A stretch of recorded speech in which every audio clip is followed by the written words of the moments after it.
Okay, so we are here with Cody Whipple, 4th Congressional District candidate. Thanks for being here. We Yeah, appreciate thank it. you. Yeah, so tell me why you're here, why you're running, first of all. Well, running because it's time that we have that consolidated voice out in DC, and being a fourth generation Nevadan, 52 years, cattle rancher in the rural area and a small business owner in the urban area. I've got those learned assets that it takes to take our voice out to DC. So, for people who don't know you, how would you describe yourself to the people watching? Well, I would describe myself first as a family guy. I've got three daughters that are beautiful. I coached them all in softball. Great athletes. Okay. They played from Idaho. I've got a daughter at Colorado School of Mines, one at Colorado State in geology. The Colorado School of Mines daughter is a pilot and also a nuclear engineer. So I put a lot of work into my family. But the people that don't know me, most people that know me know I'm an athlete. I'm an ex-athlete. I played at Virginia Tech, went to prep school in Connecticut, got a full ride scholarship to Virginia Tech, played for Coach Beamer in the 90s. Okay. I was just telling, we went to the Gator Sugar and Orange Bowls, did very well in the Sugar Bowl against Texas, 28-10. Not so well against Nebraska in the Orange Bowl back in the day with Scott Frost and how they run that wing tee. So as an athlete, but as a Nevadan, I've always been somebody that travels the state for work, for FFA, for Boy Scouts. My job puts me all over the state. I have a wireless communications network that covers southern Utah, southern Nevada, northern Arizona, and California, and mostly public safety, school districts, and construction. So every part of the district feels like home to me, and that's, it's time to take that voice to DC. Was there something that sparked your run at some point where you said, I've got to get involved, I want to change things? That internal clock. In 2014, I took my family out to see Crescent Hardy when he was congressman, and we visited him. He was a great host. I had worked with Crescent Hardy prior to that when he was in Mesquite in construction. And when he was beaten, he returned home. I met with him a few times based upon, that education at Virginia Tech, those relationships I have there in DC. Just a quick, I was in Alpha Gamma Rho at Virginia Tech, which is the first three letters of agriculture. The first meeting I had in DC in June was with NCBA, National Cattlemen's Beef Association. And I had 15 fraternity brothers in a conference room with me. That's pretty amazing to have that experience where you have family with you at such an important meeting. And just the reputation of AGR and Virginia Tech, it goes a long way out there. And Crescent really encouraged me to jump in and get involved. And Sam Peters was running at the time. And I told him, Crescent, I don't want to miss a moment with my daughters.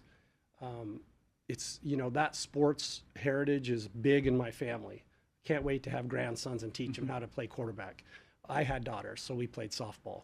But, that's really what my last daughter graduated in 24, and I put on a different hat. I've got lots of different hats that I wear.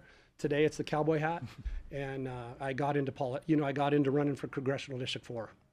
So you say that you're a fourth generation Nevadan, small business owner, rancher who understands what it takes to get things done. What do you think the biggest challenge is in District 4, and what can you do about it? It is a big district, and everywhere you go is a different problem. There's, I speak with commissioners, community leaders, and I say, hey guys, we need to narrow this down to the top three. And right now, what I'm stumping on is this is a region. We have to fix this region.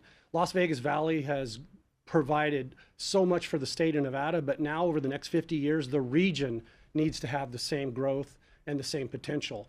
And really what that comes down to is all those different resources and all those towns, we really need to build the highways, Interstate 11, US 93. We have to have infrastructure, passing lane, rest stops, broadband, cellular communications is critical. Everybody leaves Las Vegas and they feel like they've left the planet because it's very difficult to communicate. So in my wireless communications business, that's something I want to take on. Hopefully I'll get on the Energy and Commerce Committee and really push that infrastructure and communications throughout Nevada. What do you think is lacking right now? Like, where do you see maybe where coverage isn't what it should be for people? Well, the fact is that there's very little coverage. and the highways are 2-lane roads. We have head-on collisions, if not weekly, monthly, and it shuts everything down. They have to move the traffic another direction. There's no alternate route. I would love to see a side, an alternate road to I-15. When I-15 gets in an accident, they send everything through 93. So I just want to start pre-planning the region, have a master plan for the region so that regionally we can sustain the growth in Las Vegas, but yet encourage some of that to go elsewhere as well. I mean, look at what Kingman's doing. Look at what St. George is doing. Look at what Pahrump. There's a lot of growth around us. We just need to plan to how that relates to Las Vegas and make sure that it's safe and it's building business throughout the entire region. So I was looking at your bio, and I didn't see a lot of information about, your top priorities and your issues. I mean, did I miss something, or is there a reason why maybe they're not there? And if not, you explain kind of more? So my top issues are we got to secure our elections and continue to build the border. I believe that controlling those two issues will help a lot of issues that we are experiencing locally. And that's, our vote is our voice. We need to make sure that every legal vote is counted. It should be easy to vote, but impossible to cheat. Impossible. And starting with that in the border, we have to have a secure border. The border barrier is not enough. We have to have the people at the border securing it as well, because now the cartels are getting smart and they're just flying drones over the top. They're cutting holes. There's a lot of things that they're doing to continue to push that. Those cartels are pushing people to the north, the fentanyl, the drugs, the trafficking. Securing that border is important. This will be the first time in history from California to Texas, when that border wall's done, that we actually have a road, a real feasible, a real asset of a road along the border wall. Whereas it's always been very rural and untapped and just kind of raw and an area where people, basically who was the best shot and the toughest ruled the land. And now we can control that area and make sure that those things are staying on their side of the border, because the people on that side of the border, the cartels and the elite, people that are coming across, are not respecting our laws. And I believe that we have laws for a reason, and those laws need to be followed. So at the top, it's voting and border. Locally, obviously, I've got a lot of issues. It comes down to the three big ones: energy, the economy, and education. With education, I'm a big school choice. School choice for me, I went to prep school in Connecticut. I was able to get a Division I scholarship, meet my wife, play football. It was a huge, huge benefit for me to have that school choice opportunity. Obviously, athletics was tied to that, but there's a lot of athletes out there that moving schools would help them as well. With the school choice, there's all kinds of, if you're in Tonopah and you want to learn about mining, there's one size fits all hasn't worked. And to be honest with you, a zip code should not be the determination of the quality education you receive. So that's why I believe we really have to work on education. As far as energy, as a rancher, I'm shutting wells off. This year, they're talking about the dam power. The water's going to get so low that they're not going to be able to generate power from the dam. That is going to cost everybody a tremendous amount of money. I shut off wells because I can't afford to produce a crop more than I pay for it. It's too expensive with fertilizer and fuel, and just the energy with the pivots, the center pivots. You're not even breaking even. You're losing money, so it's better to shut it off. We need to definitely, my daughter's in nuclear engineering. I see the future of Nevada being self-independent with power and fuel. Between Ely and Wendover, I really would love to see a refinery so that we take that Midwest oil, upper Midwest, Montana, Nebraska, Wyoming, bring that crude oil down and refine it right here in Nevada. We got to start creating more product. We're too dependent upon the states around us, and the government for that matter. Even our counties are dependent on the government because so much property is federally controlled. And then with the economy, we've got to do whatever it takes to get those businesses here. Apple just spending $2 billion in Utah. They're going to Phoenix and Salt Lake. They're bypassing North Las Vegas. We got to get them here and make sure that they're creating more Nevada jobs. So that's the 10,000 foot view, and that's the 100-foot view for Nevada and the federal policies that I have. Let me kind of back up to a couple issues. Let me go back to the border. What do you think you can do specifically to secure that border? Do you have any kind of plan? Or Well, the big beautiful bill provided $45 billion to continue building the border wall. And my trip down to Nogales, they're doing an amazing job. I mean, you're talking about from 2,000 feet up to 5,000 foot mountains. They're building wall right over the top. Controlling, as a cattle rancher, not leaving a gate open is critical. Understanding that there's a fence there and that those fences make for good neighbors. That's something that I've been born with. And so continuing to build that border wall, but yet those officers on the ground, they're the ones that are critical. They're the eyes and the ears, and they're seeing what's happening. The drones are flying drugs. The drones are flying illegal computer chips out of China. Everything that comes across is usually nefarious, and we need to stop it. Let me talk about water then. You had mentioned this, Sure. and I've talked with all the candidates about this. The lake continues to go down. It's not building back up, and it may be dropping more and more every time we have a conversation. So what can you do? What do you think you can do to try to stop that water or get more into it? From Colorado, of course, as a snow melt. So I am the candidate that actually owns water. I own water and land. I understand basin hydrology.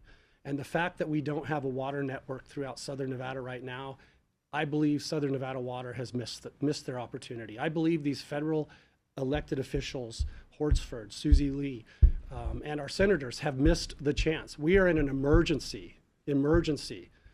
What I would do, water networks. I build communication networks. I put people together. We need to build water networks. We need to take the farmers along the Colorado River and tell them, you know what, come inland to these basins that have water, grow your vegetables, which provides for jobs, which provides for local produce, which provides a whole sustainability factor that's actually hundreds of miles away. Take that water, leave it in the lakes, continue to fill the lakes up because we're taking that water and actually drawing water out of different valleys where we can grow those vegetables, that alfalfa.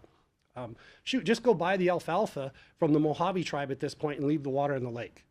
There's a lot of things that are happening down there that are more mechanical. And really what we need to think about is that 50-year plan regionally and how it's going to affect families and seniors and veterans.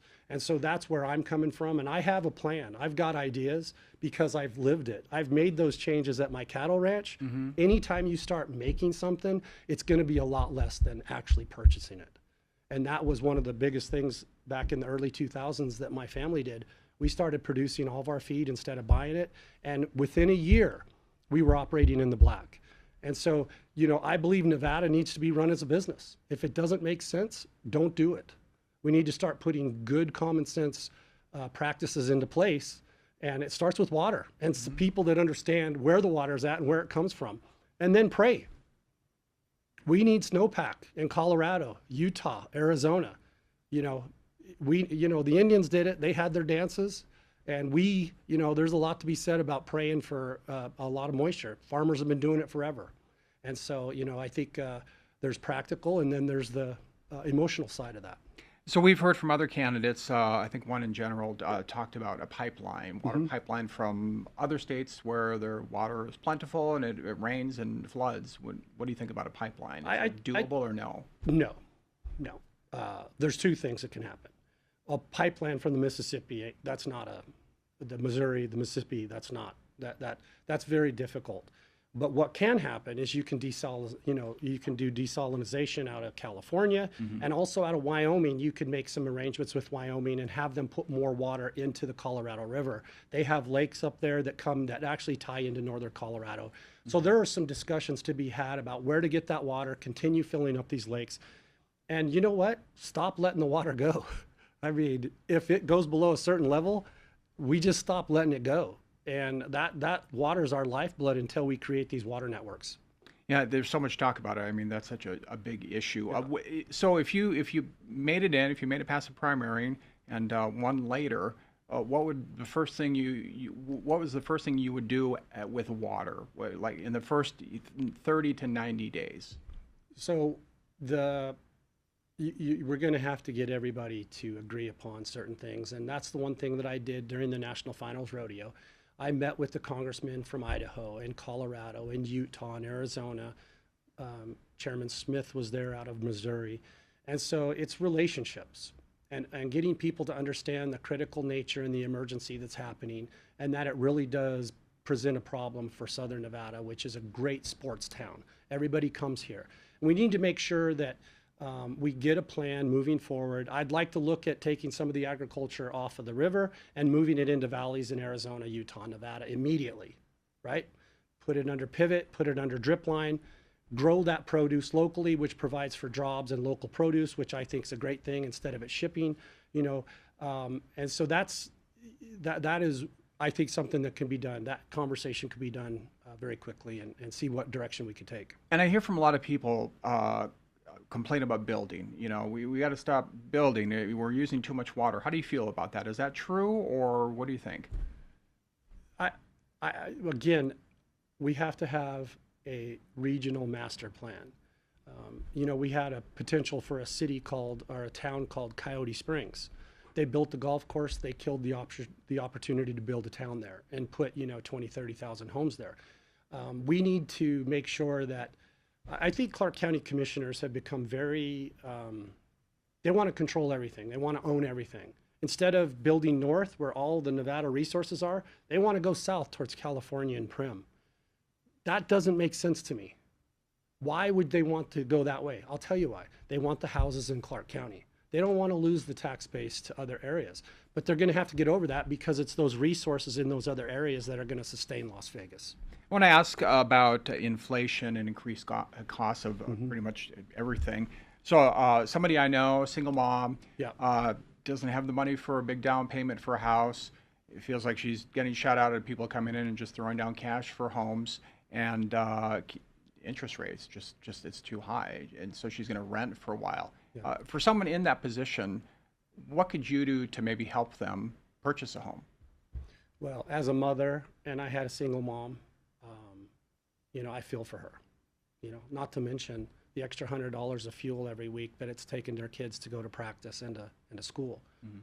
Housing is probably very difficult, but we got to start putting things in to place, like maybe a tax exempt account for a first-time homeowner that can put money aside, that tax exempt, where they can put that money towards a down payment of a home. That makes sense. We do it with IRAs. We do it with Roth IRAs. We do it with savings accounts and different things for high school or for colleges. So, why not that for a home? Why not a tax-free account to put a down payment on a home? Millennials are struggling. They are having a very difficult time buying homes for the first time. And instead of people buying homes in their late 20s and 30s now, that number's been pushed out to the 40s. That's a problem. We got to get corporations out of buying homes. I think President Trump was planning to sign something into law, if he hasn't already done it, to actually get corporations out of buying homes in the Southwest and across the country. That's going to make more supply available. I think that'll bring housing down. Now, interest, hey, we got to do something about interest right now. The bickering at the federal level between, who did this and who did that with the Fed, and the interest rate's got to come down. It's hurting everybody. The people that are going to benefit the most are not only homeowners, but small business people. Everybody uses equity. Everybody uses operating lines to run their businesses and their families. And that is just that's an additional difficulty that everybody's experiencing, and those have just got to come down. Okay, Cody Whipple, thank you for being here. Thank you. Appreciate your time. Good luck in the election. I appreciate it. All right, thank you.